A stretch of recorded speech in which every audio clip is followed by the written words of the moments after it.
બનાસકાંઠા ધાનેરાના આશિયા ગામમાં સુજલામ સુફલામ યોજનામાં ખોદકામ કરેલ તળાવમાં ગેરરીતિ થયાની કરી રજૂઆત. ગ્રામજનોએ જિલ્લા કલેક્ટર, લઘુ સિંચાઈ વિભાગના નાયબ કાર્યપાલક ઇજનેર અને પીબીએબીના ઓડિટરને કરી લેખિતમાં રજૂઆત. તળાવના ખોદકામમાં થયેલી અનિયમિતતા અંગે સ્થળ તપાસ, ટેકનિકલ ઓડિટ તથા કાયદેસરની કાર્યવાહી કરવાની કરી રજૂઆત.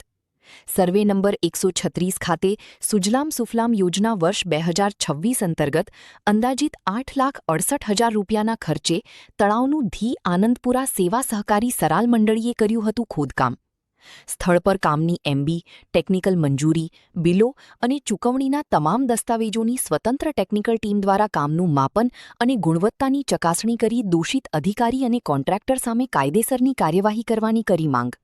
હું આશિયા સરપંચ ખોડાભાઈ, આપણે જે 312 સર્વે નંબરવાળું તળાવ જે મિત્તલબેન અને ધારાસભ્ય માવજીભાઈની ગ્રાન્ટમાંથી જે ખોદકામ માટે મંજૂર મળેલ હતી તે અમારું તારીખ 5/6/2026થી ચાલુ થયું અને 20 તારીખ સુધી કામ ચાલુ રહ્યું.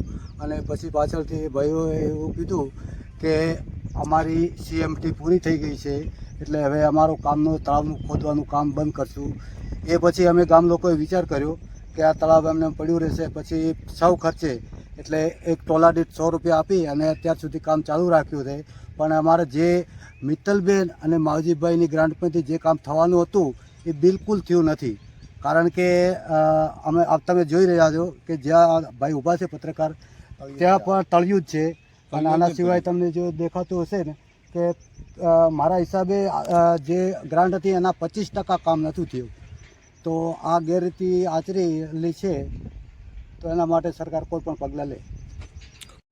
મારું નામ ઠાકોર કેવળજી વેરસીજી આશિયા, સર્વે નંબર 312, તળાવનું નામ પાડોળ, જે ધારાસભ્યની 2 લાખ રૂપિયા ગ્રાન્ટ અને મિત્તલબેનની એજન્સીની 4 લાખ રૂપિયા, એટલે કુલ મળીને 6 લાખ રૂપિયા ગ્રાન્ટ પાસ થયેલી હતી. પણ કામ જોતા બિલકુલ કામ થયેલું નથી. જે અમે અહીંયા મીડિયા મિત્રોને અમે ઊભા તળિયું જ છે, તેઓએ પણ આજુબાજુ જુઓ તો ખાલી પાળ બાંધેલી છે. જે આ મશીન પડી પાળ બાંધેલી છે એમને ચારે બાજુ તળિયું પડેલ છે. 5 તારીખે કામ ચાલુ કરેલું અને 20 તારીખે કામ બંધ કરેલું. બાકીનું પછી તળાવ કેટલું ઊંડું નહીં થાય એટલે અમે અમારા પોતાના ખેડૂતોએ મળી અને સૌર ખર્ચે તળાવ ઊંડું અમે હાલ કામ ચાલુ છે. પણ જે નોંધ કે જે સરકારે પૈસા ફાળવ્યા એ ખોટી રીતે ઉપયોગ થયેલો છે. એટલે સરકારશ્રીને પણ અમારી વિનંતી ગામ લોકોની કે એની નોટ લે અને તળાવ ઊંડામાં ઊંડું પડાવે. જે આશિયા ગામે તારીખ 5/2026ના સુજલામ સુફલામથી તળાવ મંજૂર થયેલું, સર્વે નંબર 136, ખોદકામ કરેલું પણ વ્યવસ્થિત કામ કરેલું નથી. કોન્ટ્રાક્ટર દ્વારા મોટા છોટી પાલ બાંધી અને ઉપરસલા ભ્રષ્ટાચાર કરી અને આ તળાવનું કામ પૂર્ણ કરેલ નથી.